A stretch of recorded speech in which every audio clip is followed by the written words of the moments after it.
요코하마 오리엔탈 호텔 5월 21일 18일 동안 끊임없이 황량하고 비 내리는 바다를 항해한 끝에 증기선 시티 오브 토키오호는 어제 새벽 케이프킹에 도착했다. 정오쯤 우리는 에도만의 해안 가까이까지 배를 몰고 올라갔다.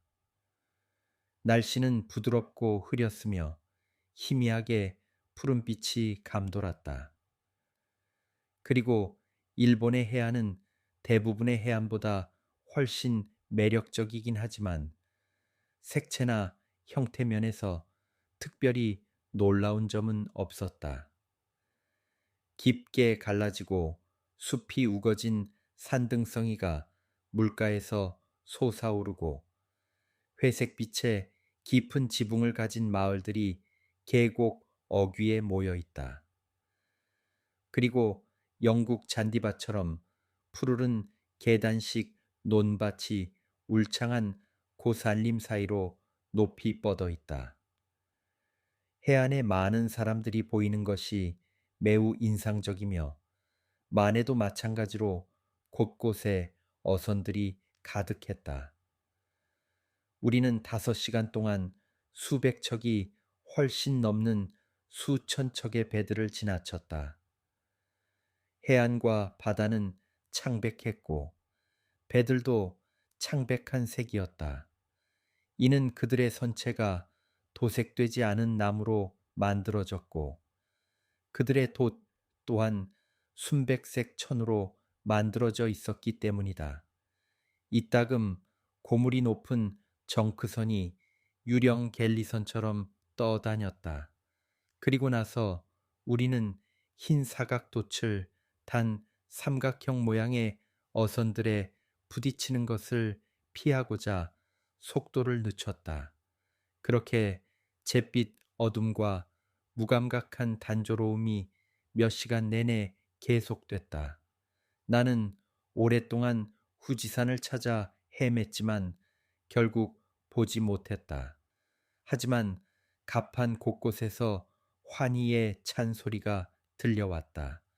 그때 마침 땅을 보는 대신 우연히 하늘을 올려다보았다.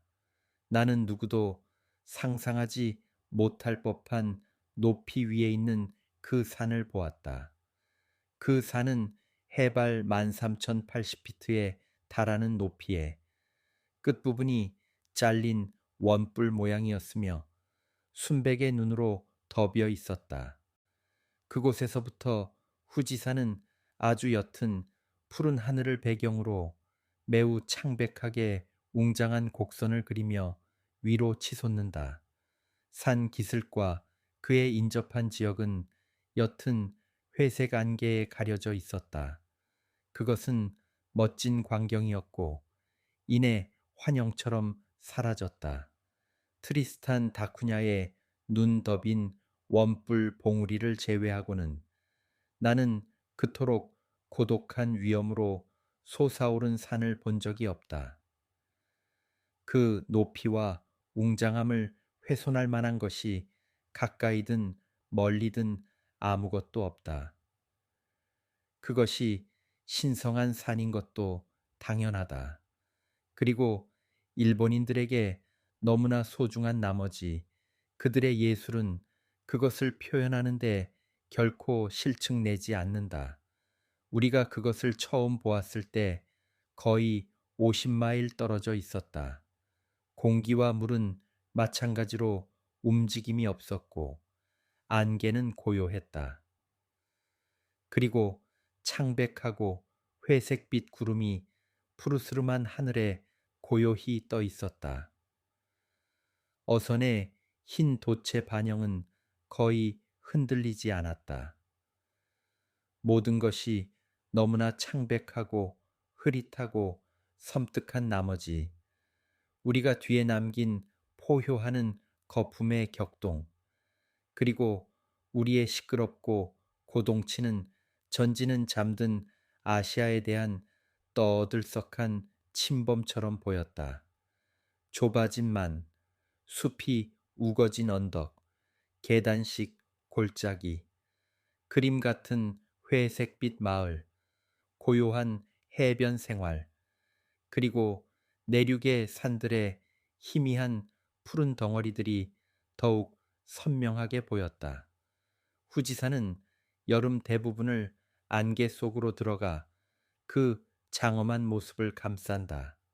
우리는 리셉션만, 페리섬, 웹스터 섬, 세러토가 곳, 그리고 미시시피만을 지나갔다. 이는 미국 외교의 성공을 영속시키는 미국식 명명법이다. 그리고 트리티 포인트에서 멀지 않은 곳에서 배 위에 트리티 포인트라는 글자가 크게 쓰인 빨간색 등대선을 발견했다. 이곳 밖에서는 어떤 외국 선박도 정박할 수 없다. 집으로 돌아가는 사람이 많았고 모두 친구들의 마중을 기대하고 있던 내 동료 승객들의 부산함은 나를 한가롭게 했다. 내가 매력 없고 낯선 요코하마와 내 앞에 펼쳐져 있던 옅은 회색 땅을 바라볼 때 아는 사람조차 한 명 없는 이 낯선 해안에서 내 처지가 다소 서글프게 느껴졌다. 정박하자마자 우리는 외국인들이 삼판이라고 부르는 수많은 현지 배들에 의해 즉시 둘러싸였다. 그리고 내 하와이 힐로 친구들과 가까운 친척인 굴릭 박사는 그의 딸을 만나러 배에 올라 나를 따뜻하게 맞아주고 하선하는 데 드는 모든 번거로움을 덜어주었다. 이 삼판선들은 매우 투박하게 생겼지만 뱃사공들에 의해 아주 능숙하게 다루어진다. 그들은 배가 수도 없이 부딪힘에도 대단히 너그러운 태도를 보였고 경쟁적인 뱃사람들이 보통 일삼는 고함과 욕설은 전혀 하지 않았다. 이 배들의 부분적으로 삼각형인 형태는 특정 영국강에서 사용되는 연어 자비펀트 보트의 형태와 유사하다. 바닥이 평평하게 만들어져 있어서 그것들은 완전히 납작한 바닥처럼 보인다. 하지만 그 배들은 쉽게 기울어지더라도 매우 안전하다. 이는 육중하게 제작되었고 나무 볼트와 몇 개의 구리 클리트로 뛰어난 정밀함으로 짜 맞춰져 있기 때문이다. 그것들은 우리가 보통 노적기라고 부르는 방식이 아니라 아울리거 배에 설치된 핀을 축으로 움직이는 두 조각 나무로 만들어진 아주 무거운 노를 두세 명 또는 네 명의 남자들이 사용하여 스컬링 방식으로 나아간다. 남자들은 서서 노를 젓고 허벅지를 노 받침대로 사용한다. 그들은 모두 허리에 여미거나 띠를 두르지 않은 소매가 넓고 간소한 푸른 면 옷 하나를 입는다. 그리고 엄지발가락과 다른 발가락들 사이를 지나는 끈으로 고정되는 집신을 신고 있다. 그리고 그들이 머리에 쓰는 것이 있다면 그것은 단지 이마에 둘러 묶은 가느다란 푸른색 면 조각일 뿐이다. 그 한 벌의 옷은 옷이라고 부르기에 민망하며 야위고 움푹 들어간 가슴과 야윈 근육질의 팔다리를 드러낸다. 피부는 매우 노랗고 신화 속 동물 문신이 종종 많이 새겨져 있다. 삼판 요금은 요금표에 따라 정해진다. 그리하여 그 여행자는 강탈적인 욕으로 인해 심기가 흐트러지지 않은 채 도착한다. 상륙했을 때 나를 감명시킨 첫 번째 것은 게으름뱅이가 없었다는 것이었다. 그리고 모든 작고 못생겼으며 인자해 보이는 주름진 오다리이고 굽은 어깨에 오목 가슴인 길거리에 초라한 사람들도 저마다 무슨 일인가 몰두하고 있었다. 하선용 계단의 꼭대기에 이동식 식당이 있었다.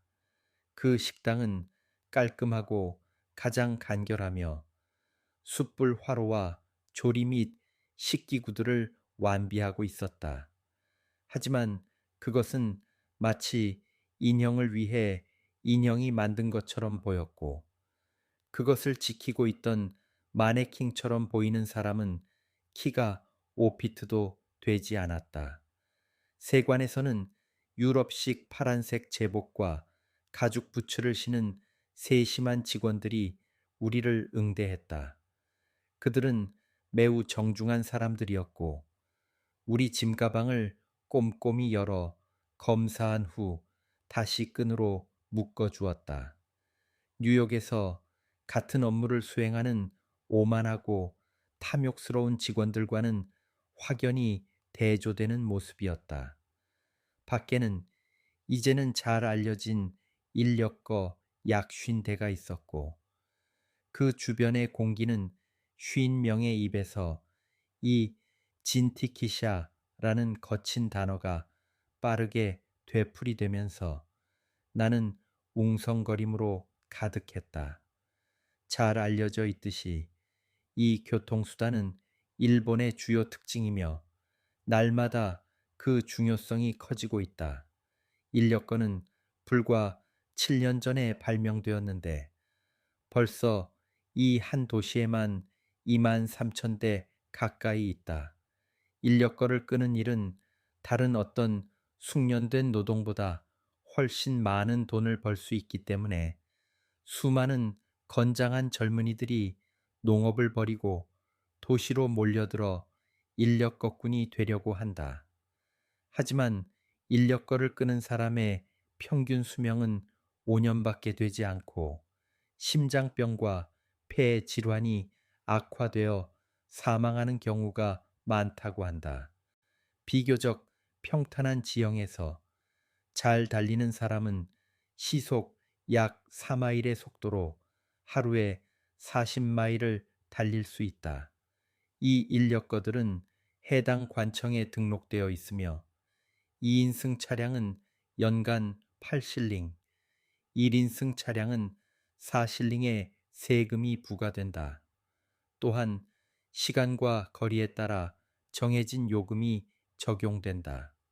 쿠르마 또는 인력거라고 불리는 이 이동수단은 가벼운 유모차 본체, 기름칠한 종이로 만든 조절 가능한 덮개, 벨벳이나 천으로 된 안감과 쿠션, 좌석 아래 짐을 넣을 수 있는 공간, 길고 가는 바퀴 2개, 그리고 양 끝이 막대로 연결된 한 쌍의 축으로 구성되어 있다. 몸체는 보통 주인의 취향에 따라 오칠되고 장식된다. 일부는 윤이 나는 노쇠 외에는 거의 보이지 않고, 다른 것들은 비너스의 귀라 불리는 조개 껍데기로 온통 상감되어 있으며, 또 다른 것들은 꿈틀거리는 용이나 모란, 수국, 국화, 신화 속 인물들의 군상으로 화려하게 채색되어 있다. 그것들은 2파운드부터 시작한다. 인력거체는 가파르게 기울어진 채 땅에 놓여 있는데 손님이 그 위로 편안하고 품위 있게 올라타려면 틀림없이 상당한 연습이 필요할 것이다. 인력거꾼은 인력거체를 들어 올리고 그 안에 몸을 실은 뒤 몸을 뒤로 크게 젖히고는 경쾌한 속보로 출발한다. 그것들은 탑승객들이 원하는 속도에 따라 1명, 2명 또는 3명의 남자에 의해 끌린다. 비가 오면 인력거꾼은 후드를 올리고 손님이 비에 노출되지 않게 기름종이 덮개로 단단히 감싼다. 밤에 그들은 뛰든지 서 있든지 그 어떤 경우에도 예쁜 그림이 그려진 18인치 길이의 둥근 종이 등불을 가지고 다닌다. 뚱뚱하고 얼굴이 붉고 단단해 보이는 남녀 상인, 선교사, 세련되게 차려입은 여성들이 카드 케이스를 들고 중국인 매판상, 그리고 일본 농부 남녀들이 마치 영국 시골 마을 어디에서 볼 수 있을 법한 점잖고 품위 있는 번화가처럼 보이는 메인 스트리트를 질주하는 모습은 참으로 우스꽝스럽다. 그들은 자신들의 모습이 얼마나 우스꽝스러운지 전혀 모르고 있는 듯하다. 경주하고 쫓고 서로 교차하는 그들의 마르고 예의 바르고 쾌활한 주자들은 거꾸로 된 그릇 모양의 커다란 모자와 알아볼 수 없는 파란색 타이즈, 그리고 흰색 베지나 글자가 새겨진 짧은 파란색 겉옷을 입고 질주하며 땀으로 범벅된 노란 얼굴로 웃고 소리치며 간신히 충돌을 피한다. 영사관을 방문한 후 나는 쿠르마에 올라탔고 다른 2대의 마차에 탄 2명의 여성과 함께 웃음소리가 가득한 작은 마네킹에 이끌려 메인 스트리트를 맹렬한 속도로 달렸다.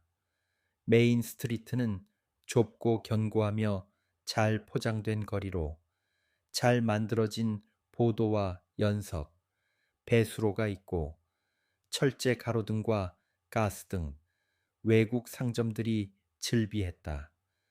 그곳에는 와이빌 톰슨 경이 추천한 조용한 호텔이 있었는데 이곳은 번드의 카라반사라이로 모두 가버린 동행자들의 코맹맹이 소리에서 벗어날 수 있는 안식처였다. 주인은 프랑스인이지만 중국인에게 의지한다.